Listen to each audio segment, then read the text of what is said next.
क्या आप जानते हैं कि हर साल बिहार की आधी से ज़्यादा आबादी बाढ़ से प्रभावित होती है?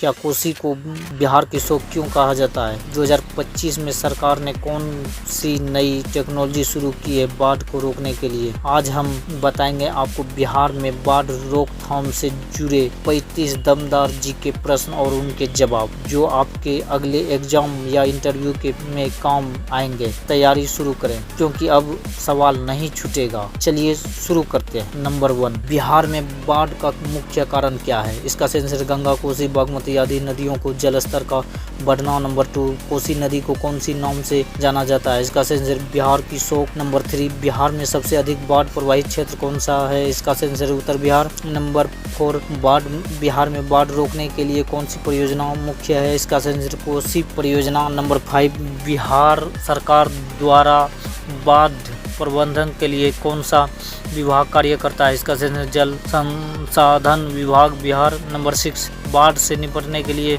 सबसे प्रभावित दीर्घकालीन उपाय क्या है? इसका आंसर नदी के मार्ग का सुधार और गाद निकालना।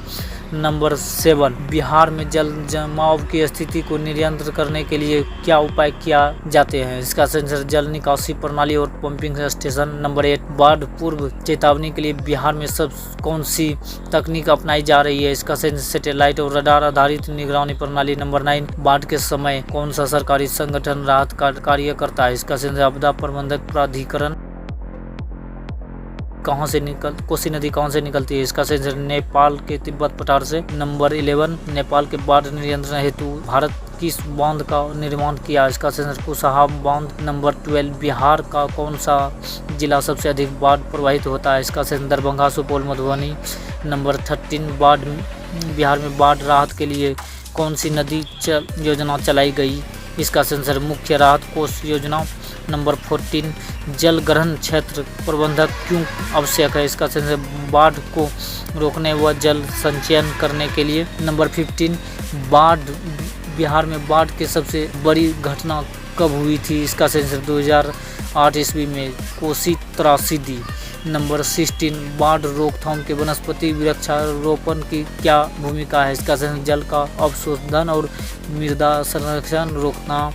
नंबर 17, गाद जमाव किसे कहते हैं? इसका आंसर नदियों में मिट्टी का जमा होना, जिससे जल बढ़ाव बाधित होता है। नंबर 18, बाढ़ से बचाव हेतु तटबंध किसे उद्देश्य से बनाया जाते हैं? इसका आंसर नदी के पानी को आबादी वाले क्षेत्र में जाने से रोकना। नंबर 19, तटबंध टूटने से सबसे बड़ा खतरा क्या होता है? इसका आंसर अचानक बाढ़ का आना। नंबर 20, बिहार में बाढ़ से अस्थायी रोकथाम के लिए कौन सी नदियां बनानी चाहिए? इसका आंसर जल प्रबंधक, पुनर्वास, दीर्घ तटबंध, सतत विकास।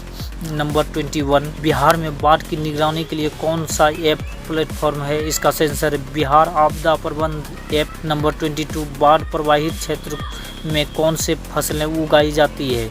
इसका सही आंसर है कम अवधि वाला और जल संशील फसलें जैसे धान, मक्का। नंबर 23, नदी जोड़ परियोजना से क्या लाभ हो सकता है? इसका आंसर जल संतुलन और बाढ़ नियंत्रण। नंबर 24, बिहार में बाढ़ का सामाजिक प्रभाव क्या होता है? इसका आंसर विस्थापन, रोग आदि हानि।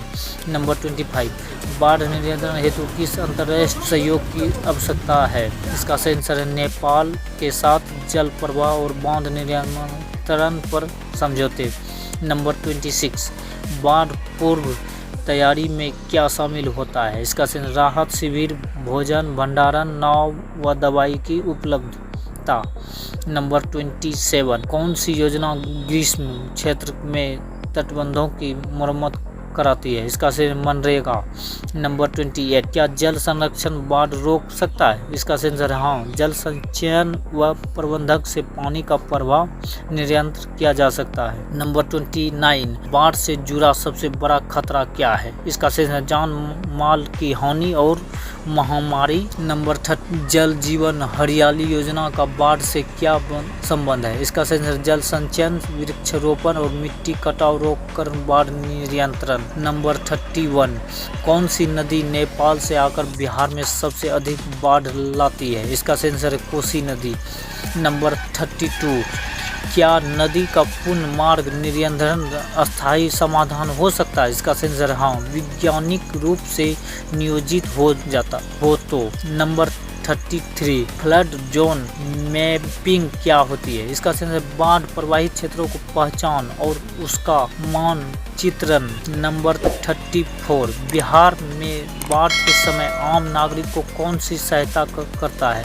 इसका आंसर जिला प्रशासन, NDRF, SDRF, स्वयंसेवी संगठन। नंबर 35 बाढ़ प्रबंधक हेतु स्कूलों में क्या किया जाना चाहिए? इसका आंसर आपदा प्रबंधक की शिक्षा को मॉक ड्रिल। दिए गए क्वेश्चन आंसर में से आपके लिए सबसे महत्वपूर्ण क्वेश्चन कौन सा है? कमेंट में जरूर बताएं।